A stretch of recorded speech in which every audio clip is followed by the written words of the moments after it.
Ani Elshadaayidha. Fuula koo duraa hin dhabamin. Balleessaa kan hin qabne ta'e. Seera uumamaa boqonnaa 17 lakkoofsa 1 irratti argina kana. Waaqayyo gooftaan maccaa Abrahaamin waamee biyya isaa keessaa qe'ee abbaa isaa keessaa firoota isaa jidduudhaa baasee erga isa fageessee booddee erga inni karaa dheeraa deeme erga inni waamicha Waaqayyoof deebii kennee manaa ba'e erga inni dubbii Waaqayyoo caalchifatee waamicha Waaqayyoo caalchifatee fira isaa jidduudhaa bahee deeme erga inni qe'ee abbaa isaa gadhiisee dubbii Waaqayyoo haala kanaan gara isaa dhufa. Balleessaa kan hin qabne ta'iittiin jedha. Maqaa gooftaaf galanni haa ta'u. Kakuu haaraa keessatti immoo Xiimotewos isa duraa boqonnaa 6 lakkoofsa 14 irra dubbiin akka jedhu jira. Hamma gaafa gooftaan keenya Yesuus Kiristoos deebi'ee mul'inatti dhufutti ajaja kana balleessaa malee waan ittiin jedhan waan jecha utuu sirratti hin argamin eegi jedha.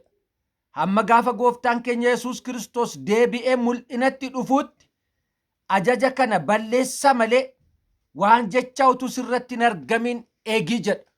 Balleessaa malee waamichi kiristaanummaa, waamichi Waaqayyo dhala namaa waamu, waamichi Waaqayyo dhala namaaf dhiyeessu, waamicha mudaa malee balleessaa malee ta'anii jiraachuuti. Waamicha qulqullummaati, waamicha qajeelummaati, waamicha nama Waaqayyoo ta'uuti. Waamicha nama dubbii Waaqayyoo yaada Waaqayyoo kabajee jiraatu ta'uutu namaaf dhiyaata jechuudha. Maqaa Waaqayyoof galanni haa ta'u. Yoo fedha Waaqayyoo ta'e har'aa fi guyyoota fuula dura keenya jiraatan muraasa keessatti dubbachuu kanan barbaadu balleessaa malee ta'uu yookaan immoo jireenya mudaa hin qabne jiraachuu fuula Waaqayyoo duratti mata duree jedhu irratti dubbachuu barbaada. Namoonni tokko tokko akkamittiin mudaa malee ta'amaa jedhu. Waaqayyo mudaa malee ta'i jedheera. Balleessaa kan hin qabne ta'i jedheera. Nama waan jechaa sirratti hin argamne ta'i jedheera. Balleessaa malee ta'uun hin danda'ama. Hin danda'amu utuu hin danda'amu ta'e Waaqayyo waamicha akka kanaa namaaf hin dhiyeessu. Utuu hin danda'amu ta'e waamichi ajaja akka kana namatti hin kennu Waaqayyo. Balleessaa malee ta'uun hin danda'ama. Mudaa malee ta'uun hin danda'ama. Nama waan ittiin jedhan hin qabne ta'uun hin danda'ama. Hin danda'ama dubbii Waaqayyootiin. Hin danda'ama sagalee Waaqayyootiin. Erga hin danda'amu jechuu jalqabneeti dadhabame malee. Hin ta'u jechuu erga jalqabnee ta'uu dide malee hin ta'a ture, hin danda'ama ture. Hin danda'ama ture. Sagaleen Waaqayyoo bar waa'ee keessanii fi maqaan Waaqayyoo ormoota jidduutti haa arrabsamuree jedha. Waa'ee keessaniif jireenya Waaqayyootti arrabsoo fidu jiraachuutu isiniif tahaa'oo jedha iddoo baay'eetti dubbii Waaqayyoo. Wangeelli kun waamicha adda bahu ilmoo namaaf dhiyeessa. Waamicha balleessaa malee mudaa malee ta'anii jiraachuu nama balleessaan irratti hin argamne ta'uu namaa dhiyeessa wangeelli kun. Nuti waggoota muraasa waggoota 10-15 asitti mancaaneerra babbanneerra iddoo sirriin jirru qixa sirriin jiru. Erga wangeela qulqullummaa wangeela Iyesuus Kiristoosiin fakkaatanii jiraachuu, wangeela balleessaa malee ta'uu, mudaa malee jiraachuu, waltajjii keenyarraa erga buufne lafa lallabaa keenya, lafa aarsaa keenyaatti biddeenni erga lallaba ta'e, bishaan erga lallaba ta'e, galaana ce'uun biyya Arabaa dhaquun, Awurooppaa dhaquun, Ameerikaatti godaanuun erga lallaba ta'ee waltajjii keenya dhaaleetii wanti baay'een nu harkatti babbade malee mudaa malee ta'uun balleessaa malee ta'uun hin danda'ama. Hin danda'ama, sirriitti danda'ama. Sagalee Waaqayyoo dubbata, hin danda'ama. Akkatti danda'amu kanaan duuba ilaalla. Ani garuu baay'ee kanan gaddu. Waldaa kiristaanaa keessatti erga buddeenni lallabamu jalqabee wanti nyaatamu nu baqate. Erga dheebuu bahuun bishaan lallaba ta'ee waan dhugnu dhabne burqituu keenya meeqa goge.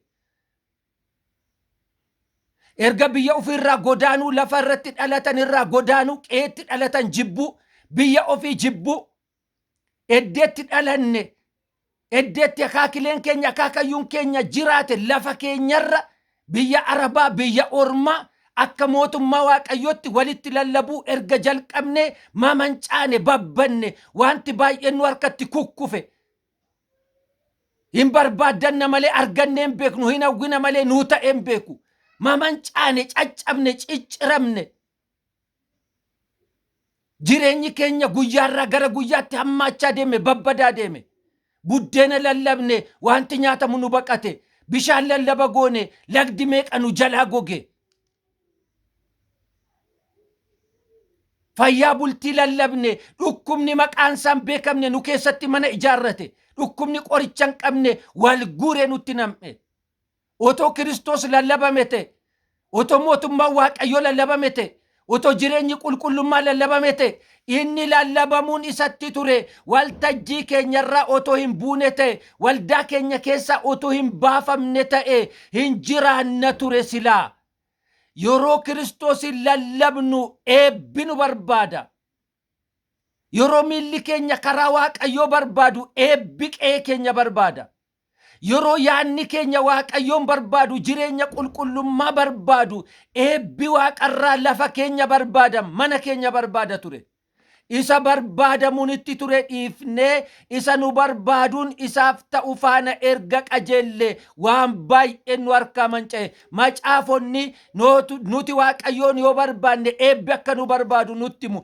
nuti seera waaqayyoo yoo barbaanne eebbi akka nu barbaadu nutti himu nuti isa barbaaduun nutti ture dhiifneetu isa nu barbaaduun isatti jiru barbaacha bobbaane wal jala darbine kanaaf iyyuu dubbachuu kanan barbaadeef sababni koo kanadha jireenya balleessaa malee jireenya mudaa malee jiraachuutti deebi'utu nuuf ta'a maqaa keenyaan karaa keenyaan waldaan kiristaanaa lafa kanarratti baay'achaa otoo jirtu wal horaa otoo jirtu kallattiidhaanis kallattii malees karaa sirriis karaa dalgaas asittis achittis waldaa otu jennu maqaan waaqayyoo maqaan gooftaa keenya isa nuuf du'ee nurratti abaaramaa nurratti arrabsamaa akka deemu eeyyama kennuun nutti